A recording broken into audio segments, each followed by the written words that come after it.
Coucou les amis, je vous retrouve avec le thème astral d'Arda Güler. Donc il est beaucoup dans l'actualité du foot en ce moment et je me suis dit ça peut être intéressant qu'on regarde son thème astral. Malheureusement, je n'ai pas son thème complet dans le sens où je n'ai pas l'ascendant, je n'ai pas l'heure de naissance et ça c'est vraiment dommage parce que avec l'ascendant et le thème astral complet, on peut faire des prédictions un peu plus précises et il me semble qu'il y a des questionnements par rapport à sa carrière.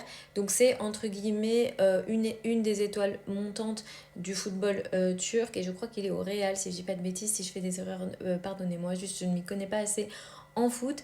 Là ce qu'on voit dans son thème astral en dehors du comment dire de l'heure de naissance etc. Donc vraiment le placement des planètes le jour de sa naissance. Quand c'est comme ça on prend à défaut midi. On a un stellium dans le signe du poisson. Donc c'est une personnalité qui est très empathique, qui a eu un côté spirituel assez élevé. Le soleil était conjoint à Uranus au moment de sa naissance. Donc c'est une personnalité qui aime aussi être très libre, qui est effectivement très empathique, qui s'adapte énormément. Il a vraiment l'adaptation pour le coup. Ça peut être un de ses points forts, autant avec l'énergie du poisson que sa lune en vierge, même si au niveau de la lune, voilà, on peut un petit peu là c'est pour midi, on dit qu'elle est à 20 degrés, mais bon la lune, j'imagine qu'elle est quand même dans le signe de la Vierge le jour de sa naissance. Donc dans les deux cas, on a une énergie qui est mutable, qui l'aide à s'adapter. Son Mars est très fort, exalté dans le signe du Capricorne. Il y a quand même une opposition à Saturne.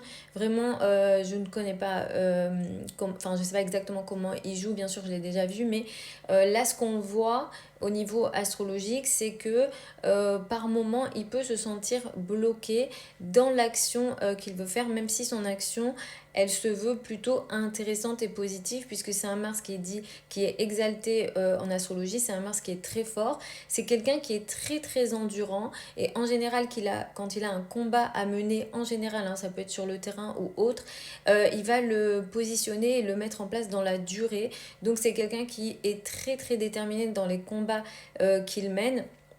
La lune en vierge, ça le rend très très méticuleux, donc il a aussi le sens du détail. Parfois il peut être aussi dispersé et déconcentré, ça peut être un petit peu un de ses points faibles. Il est très jeune, hein, donc je crois qu'il a une petite amie, mais bon voilà, il n'est pas du tout je crois dans une relation sérieuse ou quoi, mais sur le plan amoureux ou sur le plan de ses relations personnelles du moins, c'est quelqu'un qui aime les relations entre guillemets intellectuelles. Il a besoin à la fois de liberté et à la fois, disons, d'échanges intellectuels dans le cadre de ses relations personnelles et de ses relations avec les femmes. Saturne en cancer, clairement, il y a peut-être un karma familial où il y a peut-être des choses difficiles qui ont été vécues, soit dans le rapport à la maman, soit au niveau de la famille, ça effectivement, ça ressort. Et encore une fois, comme je vous le dis, là, l'interprétation, elle n'est pas, comment dire, complète dans le sens où on n'a pas l'heure de naissance et j'aurais vraiment aimé faire déjà être un peu plus précise dans l'interprétation et aussi pouvoir faire des prédictions. Donc voilà, j'espère que c'est quand même une petite interprétation qui vous a plu concernant Arda Güler. Si vous avez d'autres personnalités, alors si c'est pour le foot, c'est possible que je ne connaisse pas tout le monde. J'essaierai de faire les personnes que je peux connaître et avec lesquelles voilà, j'arrive à faire des liens au niveau de l'astrologie, même si je connais pas bien sûr ni tout leur jeu, ni toute leur vie.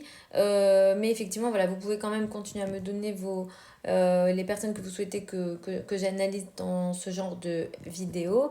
Je vous embrasse, vous avez plein de liens au niveau de mon profil si vous souhaitez une consultation privée avec moi ou si vous souhaitez apprendre l'astrologie avec moi.